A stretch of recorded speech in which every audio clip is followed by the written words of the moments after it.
மதுரை கள்ளழகர் தொடர்பான தங்கரதம் வரும் கதையின் முக்கிய பகுதி அழகர் திருவிழா அல்லது சித்திரை திருவிழா ஆகும். கதை பின்னணி மதுரை மீனாட்சியம்மன் கோயிலில் நடைபெறும் சித்திரை திருவிழாவின் முக்கிய நிகழ்வுகளில் ஒன்று, அழகர் ஆற்றில் இறங்குதல். இந்த நிகழ்வு திருமால், விஷ்ணு, அழகர் வடிவில் கல்யாணம் செய்ய வருவதையும் தாமதமாக வருவதாலும் திருமணம் நடந்து முடிந்துவிட்டது என உணர்ந்து ஆற்றில் கரையிலாமல் திரும்பிச் செல்லுவதையும் குறிக்கிறது.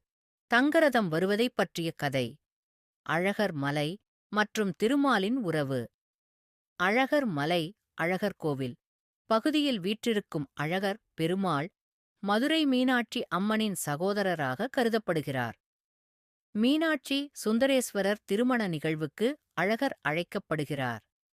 திருவிழா நாளில் அழகர் புறப்படுதல். அழகர் மதுரைக்கு வருவதற்காக அவரது பக்தர்களுடன் புறப்படுகிறார். அவருக்காக அழகான தங்கரதம், தங்கத்தால் அலங்கரிக்கப்பட்ட தேரோட்டம் ஏற்பாடு செய்யப்படுகிறது. பக்தர்கள் மகிழ்ச்சியுடன் பாடல்களுடன் மங்கள வாத்தியங்கள் முழங்க அழகரை வழியனுப்புகிறார்கள்.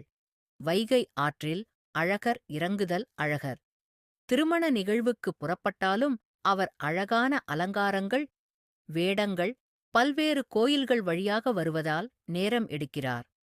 திருமணம் நடந்து முடிந்துவிட்டதை உணர்ந்து அவர் வைகை ஆற்றில் இறங்கி புனித நீராடுகிறார். இது பெரிய திருவிழாவாக கொண்டாடப்படுகிறது.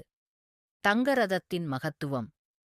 அழகர் மலை அருகே உள்ள பக்தர்களும் மதுரை பகுதியிலும் இருக்கும் பக்தர்களும் தங்கரதத்தில் அழகரைக் காண ஆவலாக காத்திருப்பார்கள். இது சிறப்பான வைபவமாக இருக்கும்.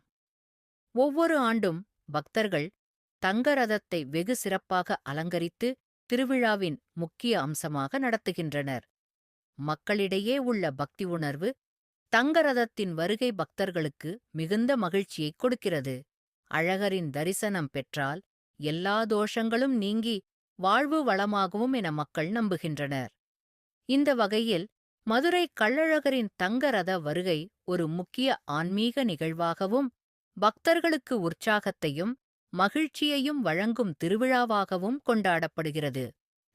வீடியோ பிடிச்சிருந்தா லைக் பண்ணுங்கள், ஷேர் பண்ணுங்கள், சப்ஸ்கிரைப் பண்ணுங்கள்.